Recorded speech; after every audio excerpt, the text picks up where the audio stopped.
Greetings to all. This is Sivasakthi, Tigris PDRA from ICRISAT. I am here to represent crop physiology team of FP2A, where we focus on drought adaptation in sorghum and pearl millet. Just brief introduction on importance of sorghum and pearl millet. From the map on left, we can see sorghum is cultivated on 45 million hectares in worldwide with 64 metric ton production.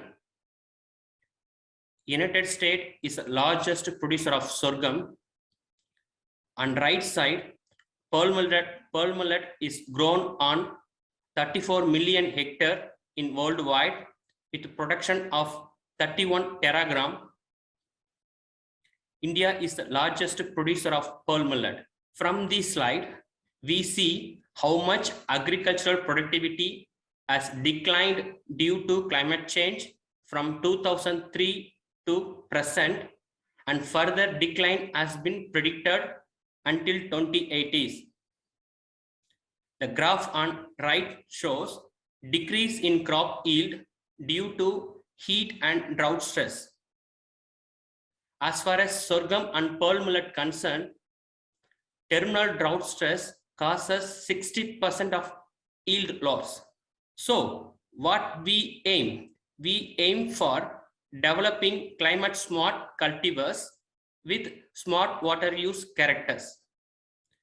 In order to develop such varieties, we need to explore the variability available so that best donor lines can be identified. Further, they can be used as a donor in breeding programs for the development of climate smart cultivars. Briefly, what we did as a part of Tigris commitment, we screened global diversity panel of sorghum and pearl millet for smart water use characters. This work was done using high throughput phenotyping facility called lysimeter. This facility very similar to field, but an additional advantage is we can measure the water usage of the crops that we cannot do it in the field. In sorghum diversity panel, we used 242 entries, and in pearl millet diversity panel, we used 345 entries. We tested both these crops in 2 consecutive seasons with 2 different treatments with a sufficient number of replications. In both these crops, we phenotyped 25 traits related to water use and agronomy. The image on the center is lysimeter. For anyone who is interested in our phenotyping facilities, please do visit our website gems.icrisat.org. To give a brief idea on Tigris research activity we did in FP2A, on top we see wide range of variation in water use in sorghum mini-core collection. By making use of this variation, we could improve the existing elite cultivars. The similar findings were observed in pearl millet diversity panel too. The entries with smart water use can be deployed in a breeding program as a donor for the development of climate smart cultivars. This process can be fastened because of readily available genomic resources. Regarding the output, we have generated huge database on global diversity panels of sorghum and pearl millet. We have shared phenotyping data with many partners already, and it will be available in ICRISAT Dataverse platform following FAIR principles. It is an open source research data repository. This data would be immensely useful for research communities. Through this Tigris activity, we have trained 8 students, and this training has helped them to successfully complete their undergraduate program. We have made 2 presentations at international conferences, Interdrought 6, showcasing the work we done here.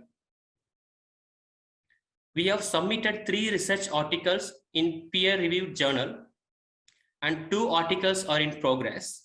Climate smart lines identified from global diversity panels can be used in breeding for development of climate smart cultivars, which can be adopted by farmers. We gathered research outputs from tigress activity from previous sorghum trial, and we did survey with farmers in a remote tribal village of Hyderabad with guidance from FP6. Based on the tigress activity, we had knowledge on crop smart cultivars from previous sorghum field trial. We have identified suitable dual purpose entries, and through the data survey, we came to know farmer preferences. Collectively, all these efforts helped us to conduct a farmer participated research work. During this work, we received guidance from local NGOs and Indian tribal development authorities. Through this research work, farmers adopted suitable climate smart and dual purpose sorghum varieties. In addition, we were able to train farmers to improve the management practices. Earlier, they used broadcasting method, and now they prefer to follow line sowing method because they improved the stover and grain yield. We also train them seed multiplication techniques. This will help them produce their own seed stock for their cultivation and reduce the dependency of seed procurement. This pilot study we initiated here now scaled up to large level of 20 villages with 200 farmers with the support of Wageningen University. We have proposed inclusion of coarse grains like sorghum in public distribution system to the district collector.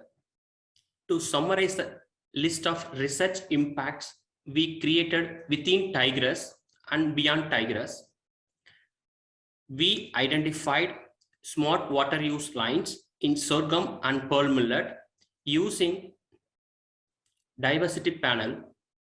This is useful for breeders to develop drought adapted cultivars, and this process can be fastened due to readily available genomic resources. The database generated on global diversity panels will be immensely used to research communities. By training of youngsters, we were able to enhance our capacity building. Apart from this, we were also able to achieve impacts beyond tigress. We are collaborating with team members of FP3 for assessing wheat material for heat stress adaptation. Also, based on tigress experiment, we were able to extend the research work in farmers field on farmer participatory sorghum varietal selection in Adilabad. As this trial was fruitful with the farmers adopting the dual purpose climate smart sorghum varieties, this study further scaled up to large level with support of international collaborators, local NGO, KVK, and Indian Tribal Development Center, and farmers to Adilabad. I have a list of people to thank, without whose support this work cannot be accomplished smoothly. We thank Tigress Management, my research advisor, Dr. Jana Kholova and Sunita Chaudhary, And I thank all members of my research team, GEMS and Genomics. I thank list of undergraduate students for their help during the phenotyping activities. We thank funding support from GCRF, GLTC, and DST SERB. Last but not least, we thank supportive collaborators, farmers from Hyderabad, members from FP3 and FP6, Hyderabad NGOs and KVK. Finally, I thank my colleague Tharanya Murungesan, who helped me a lot for preparing this presentation, as well as she did phenotyping on sorghum minicore collection. Thank you.